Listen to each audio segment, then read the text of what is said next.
Meron na naman pala sa atin na magbibigay ng supplies and hindi lang pala Makati. Magbibigay nga rin pala ang Taguig. Napakaswerte nga pala namin dahil 2 lungsod ang nagbigay.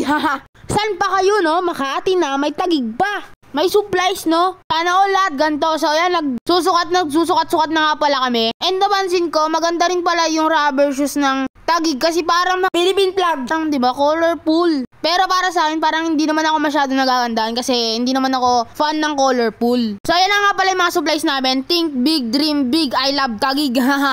Nga naman. Pero asin maganda rin naman pala yung mga binibigay nila. I mean, okay na pala. Kesa naman sa walang maibigay, di ba? At least kahit pa paano may binibigay pa rin sila. Tapos nung pagkatapos nga pala kami bigyan, is nandyan muna kami dahil hinihintay din namin yung iba naming kaklase. Tapos yan naman yung malapitan na looks ng black shoes, di ba? Parang rubber shoes talaga. Parang kurtina.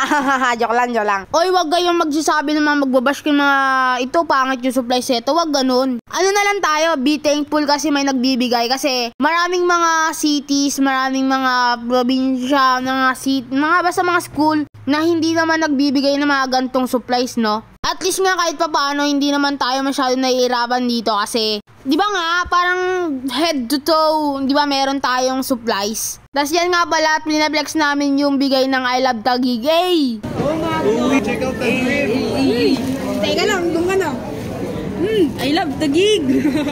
Commercial, buy one commercial. Pwede naman na, kaso parang nagdibisorya, parang nag-shopping kami, yung datingan namin.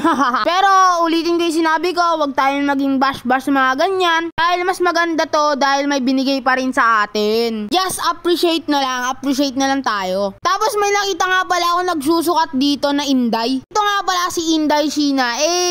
Tagigenyo, proud Tagigenyo daw siya. Yan siya yung mga klasiko, ang tatagal nila mag-BS, magsukat-sukat kung kasya ba ganun. Napakatatagal nila. Mga babae nga naman talaga. And pagkatapos nga pala nila magsukat-sukat, umakyat na rin kami. Because it's time to upstairs. Yan nga pala mga kasama umakyat Altes, Bualat, at Sidador. Yung bangs ko wag. So yun, hanggang dito na lang kasi baka masira daw bangs niya.